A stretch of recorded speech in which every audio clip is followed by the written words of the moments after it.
Hello అండి, welcome back to our channel.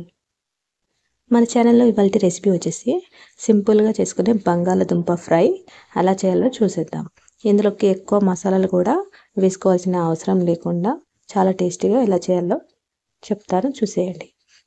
Stove on చేసి కడాయి పెట్టుకుని అందులోకి 2 నుంచి 3 టేబుల్ స్పూన్స్ వరకు నూనెని వేసుకోవాలి. నూనె వేడయ్యాక అందులోకి సన్నగా తరిగి పెట్టుకున్న ఒక మీడియం సైజ్ ఉల్లిపాయను వేసుకోవాలి. ఆ తర్వాత ఇందులోకి ముందుగానే కట్ చేసి పెట్టుకున్న ఒక 4 పచ్చిమిర్చిని యాడ్ చేసుకోవాలి.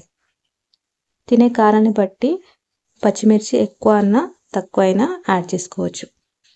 ఇలా వేసుకున్న తర్వాత ఒక 2 నుంచి 3 నిమిషాల వరకు మంచిగా ఫ్రై చేసుకోవాలి.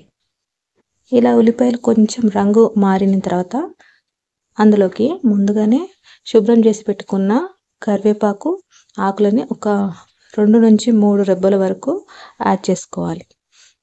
ఇలా కరివేపాకు ఇష్టం లేని వారు స్కిప్ చేయొచ్చు.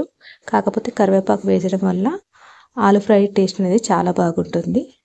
ఇప్పుడు ఇందులోకి అప్పుడే ఫ్రెష్గా దంచి పెట్టుకున్న అల్లం వెల్లుల్లిపాయ పేస్ట్ని 1 చెంచా యాడ్ చేసుకోవాలి. ఇక్కడ నేను వేసిన అల్లం వెల్లుల్లి పేస్ట్ అప్పటికప్పుడు ఫ్రెష్గా దంచుకున్నది యాడ్ చేశాను. అలా వేసుకోవడం వల్ల ఫ్రై చాలా టేస్టీగా కుదురుతుంది.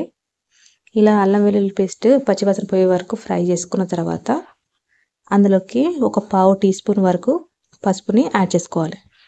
ఇలా పసుపును కూడా వేసి కలుపుకున్న తర్వాత ఇప్పుడు దీనిలోకి ఒక 4 మీడియం సైజు బంగాళదుంపలను కట్ చేసుకొని ఒక 2-3 సార్లు వాష్ చేసుకున్న తర్వాత కర్రీలోకి వేసుకోవాలి. ఇలా బంగాళదుంపలు వేసుకున్న తర్వాత అంతా మసాలాలు అన్నీ పట్టేటట్టుగా బాగా కలుపుకోవాలి. ఇలా బంగాళదుంపలకి అంతా పట్టేలాగా బాగా కలుపుకున్న తర్వాత మంటను మీడియం ఫ్లేమ్లో పెట్టేసి మూత పెట్టి ఒక 10 నిమిషాల వరకు మధ్య మధ్యలో కలుపుతూ ఉడికించుకోవాలి.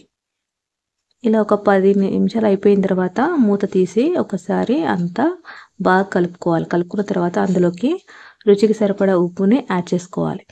ఉప్పు వేసుకున్న తర్వాత అందులోకి తినే కారాన్ని బట్టి 1 నుంచి 2 స్పూన్ల వరకు కారంని వేసుకోవాలి. ఆ తర్వాత ఇందులోకి కావాల్సిన వాళ్ళు గరం మసాలా కూడా వేసుకోవచ్చు. నేను ఏ మసాలాలు ఏవి వేయకుండా ఈ ఫ్రై అనేది ప్రిపేర్ చేశాను. ఇంకా టేస్ట్ ఎక్కువ ఉండాలి అనుకునేవారు గరం మసాలా యాడ్ చేసుకోవచ్చు. ఒకవేళ వేయకపోయినా కూడా పర్లేదు, కరివేపాకు టేస్ట్తోనే చాలా బాగుంటుంది.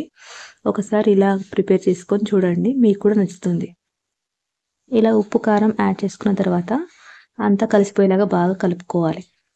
ముక్కలకి అంతా కారం ఉప్పు అన్నీ పట్టుకునేలా కలుపుకున్న తర్వాత మంటను లో ఫ్లేమ్లో అడ్జస్ట్ చేసుకోవాలి. ఇలా మంటను లో ఫ్లేమ్లో పెట్టుకున్న తర్వాత మూత పెట్టేసి ఒక 5-6 నిమిషాల వరకు మధ్య మధ్యలో కలుపుతూ ఉడికించుకోవాలి. 5-6 నిమిషాల తర్వాత మూత తీసి ఒక్కసారి అంతా కలుపుకోవాలి. ఇలా అంతా కలుపుకున్న తర్వాత ముక్కలు ఉడికాయో లేవో ఒకసారి ఒక పీస్ని ఇలా స్పూన్తో అనేసి చూస్తే తెలిసిపోతుంది. అప్పుడు స్టవ్ ఆఫ్ చేసేస్తే ఎంతో టేస్టీగా ఉండే బంగాళదుంప ఫ్రై రెడీ అయినట్టే. ఈ బంగాళదుంప ఫ్రై పప్పులోకి అలాగే రసం సాంబార్లోకి చాలా బాగుంటుంది. Thanks for watching.